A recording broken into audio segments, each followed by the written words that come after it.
ஈரோடு கிழக்கு சட்டமன்ற தொகுதி இடைத்தேர்தல் 5ஆம் தேதி நடைபெற்று முடிந்தது. அதனைத் தொடர்ந்து நாளை 8/2/2025 அன்று government college of engineering mechanical பிளாக்கில் உள்ள கவுண்டிங் ஹாலில் கவுண்டிங் நடைபெற உள்ளது. இந்த வாக்கு எண்ணிக்கை என்பது காலை 8 மணி முதல் நடைபெறும்.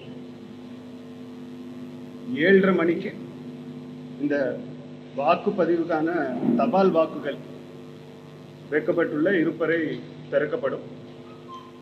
அதனைத் தொடர்ந்து வாக்குப்பதிவு பெற்ற யந்திரங்கள் வைக்கப்பட்டுள்ள இருப்பறை திறக்கப்படும். ரெண்டுமே வேட்பாளர்கள் அல்லது அவங்களுடைய ஏஜென்ட்ஸ் முன்னிலையில், அப்சர்வர் முன்னிலையில் திறக்கப்படும். அதனைத் தொடர்ந்து 8 மணிக்கு தபால் வாக்குகள் எண்ணிக்கை துவங்கப்படும். 8:30 மணிக்கு மின்னணு வாக்குப்பதிவு இயந்திரங்களுடைய வாக்குகள் எண்ணிக்கை துவங்கப்படும். தபால் வாக்குகள் நம்ம ஈரோடு மாவட்டத்தில் போன மாதம் 85 வயசுக்கு மேற்பட்டவங்க, அதே போல் மாற்றுத்திறனாளிகள், சர்வீஸ் ஓட்டர்ஸ், அதாவது ஆர்மி நேவியில் உள்ளவங்க, அதே போல் ப்ரிவென்டிவ் டிடென்ஷன் ஜெயிலில் உள்ளவங்க, அத்தனை பேர்கிட்ட ஒட்டுமொத்தமாக நமக்கு 246 தபால் வாக்குகள் இடிபிபிஎஸ், அதாவது சர்வீஸ் ஓட்டர்ஸ் மூலமாக 4, இந்த ஜெயிலில் உள்ளவங்க கிட்ட 1, இத்தனை தபால் வாக்குகள் பதிவாகி இருக்கு. இப்போ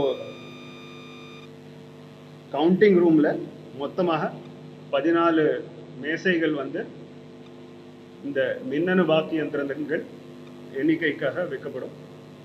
அதே போல தபால் வாக்குகள் எண்ணிக்கைக்கு ஒரு மேசை, மொத்தமாக 15.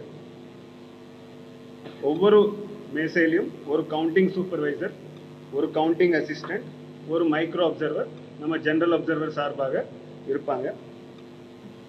இந்த கவுண்டிங் டீம், அதாவது கவுண்டிங் சூப்பர்வைசர், கவுண்டிங் அசிஸ்டன்ட், இதுக்கான ரேண்டமைசேஷன் ஏற்கனவே முடிக்கப்பட்டுள்ளது. 6/2/2025 அன்று அப்சர்வர் முன்னிலையில் இந்த ரேண்டமைசேஷன் நடைபெற்றது. இந்த கவுண்டிங் டீமுக்கு ட்ரைனிங் 2 முறை கொடுக்கப்பட்டுள்ளது.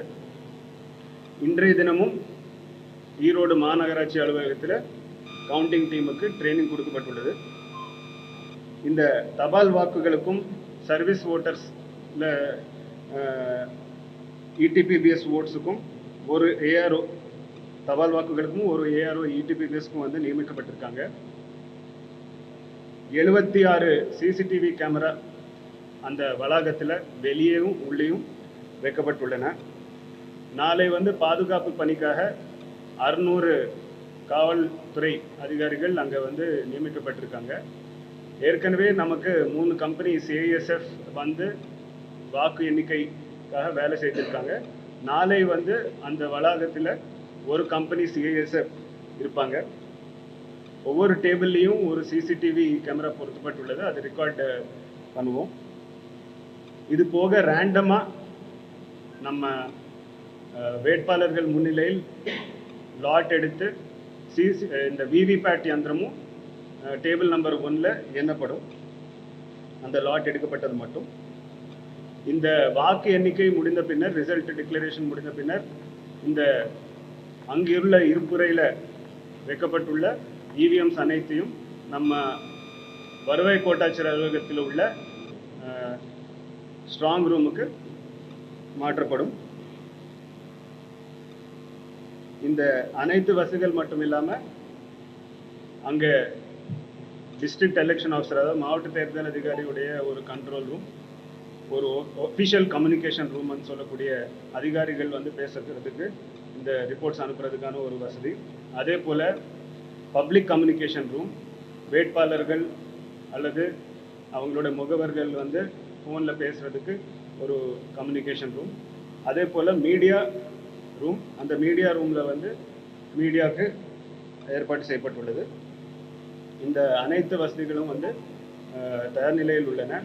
நாளை காலையில் 7:30 மணி முதல் இருப்பறைகள் திறக்கப்பட்டு தொடர்ந்து 8 மணியிலிருந்து தபால் வாக்குகள் எண்ணிக்கை 8:30 மணியிலிருந்து மின்னணு வாக்கு எந்திரங்கள் எண்ணிக்கை ஆரம்பிக்கப்பட்டு முடிக்கப்படும். மொத்தமாக இப்போ நான் சொல்லியிருக்கேன் ஏற்கனவே 14 டேபிள்ஸ் இருக்கு நமக்கு. ஒவ்வொரு டேபிள்லையும் 3 பேர் இருக்காங்க. ரிசர்வ் சேர்த்து மொத்தம் 53 பேர் வந்து வெறும் இந்த கவுண்டிங் மட்டுமே போடப்பட்டிருக்காங்க. இது மட்டும் இல்லாமல் ஆர்ஓ, ஏஆர்ஓ, கம்ப்யூட்டர் ஸ்டாஃப் இவங்க எல்லாம் கூட இருப்பாங்க. எத்தனை ரவுண்ட் சார்? மொத்தமாக 17 ரவுண்டு வரும். நம்ம 14 டேபிள் இருக்கிறதுனால 237 போலிங் ஸ்டேஷனு, அதனால ஒரு 17 ரவுண்டு வரும். சார் முடிவு வந்து எவ்வளோ முதல் முடிவுகள் எவ்வளோ சரி? இல்லை, பொதுவாக வந்து நமக்கு முதல் ரவுண்டு வந்து கொஞ்சம் நேரம் எடுக்கும், அதுக்கப்புறம் வேகமாக நடக்கும். பொதுவாக இவ்வளோ நேரம் நம்ம சொல்ல முடியாது. நமக்கு 47 கேண்டிடேட்ஸ் நோட்டா உட்பட இருக்கிறாங்க. ஸோ அந்த சியூலேயே வந்து அந்த 47 கேண்டிடேட்டோட ரிசல்ட் காமிக்கிறதுக்கு ஒவ்வொரு கேண்டிடேட்டுக்கும் வந்து 3 நாள் செகண்ட் அந்த ரிசல்ட் காமிக்கும்போது அதுவே வந்து ஒரு 3 4 நிமிஷம் ஆகும். ஸோ எவ்வளோ நேரம் எடுக்கும்ன்றது குறிப்பாக சொல்ல முடியாது. பட்டு ஒட்டுமொத்தமாக வந்து ஒரு ரவுண்டுக்கு முதல் ரவுண்டுக்கு எவ்வளோ நேரம் ஆகும்னு சொல்ல முடியாது. பட் 20-25 நிமிஷம் ஒரு ரவுண்டுக்கு பொதுவாக ஆகும்.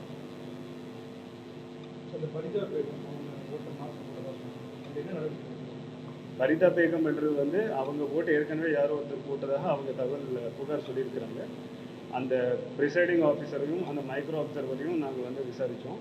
அவங்க வந்து அந்த ஓட்டர், அந்த வாக்காளருக்கு வந்து டெண்டர்டு ஓட்டுன்ற ஒரு வாய்ப்பு இந்திய தேர்தல் ஆணையம் கொடுத்துருக்காங்க. அன்றைக்கே வந்து அவங்க ஃபார்ம் ஃபில் பண்ணி டெண்டர்டு ஓட்டு போட்டிருக்கலாம்.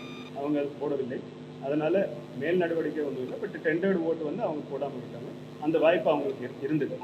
இதே மாதிரி மற்ற வாக்குச்சாவடிகளையும் இல்லை, டெண்டர்டு ஓட்டுன்றது வந்து அதனால் இந்த மாதிரி ஏஜென்ட்ஸ் முன்னிலையில், ப்ரிசைடிங் ஆஃபீஸர் முன்னிலையில் தான் இந்த இது நடக்கப்படுது.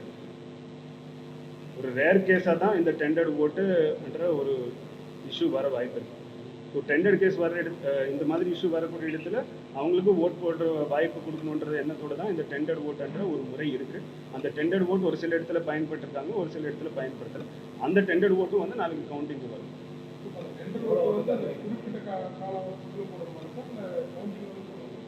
இல்லை இல்லை, அன்னைக்கு தான்.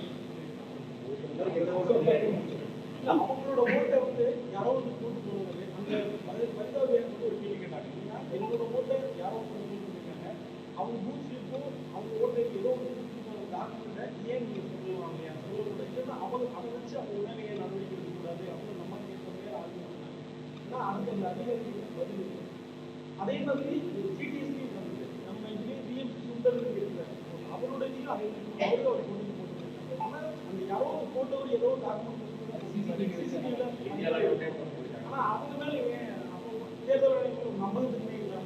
தேர்தல் ஆணையத்தின் அறிவுரைகளின்படி இந்த டெண்டர்டு ஓட்டுன்ற ஒரு முறை இருக்கு. அது வந்து நிறைய பேர் பயன்படுத்திருக்காங்க. இந்த தேர்தல் ஆணையம் அறிவுரைகளின்படி தான் நடவடிக்கை எடுக்கப்படும்.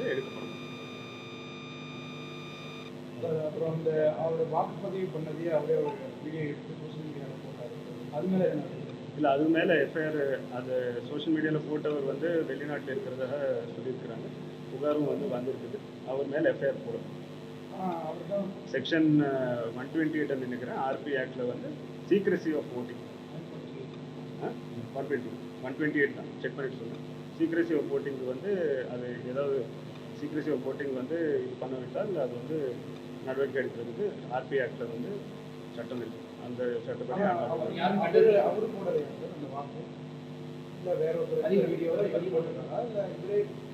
அது சொல்ல முடியாதுங்க. அந்த வீடியோவில் வந்து பிஇஓ நம்பர் அது கூட கிளியர் தெரியல. அது வந்து சீக்ரெசி ஆஃப் ஓட்டிங் வந்து யார் வந்து இது பண்ணாலும் அது வந்து எடுக்கிறதுக்கு நடவடிக்கை எடுக்க முடியும். அது எடுக்கும்.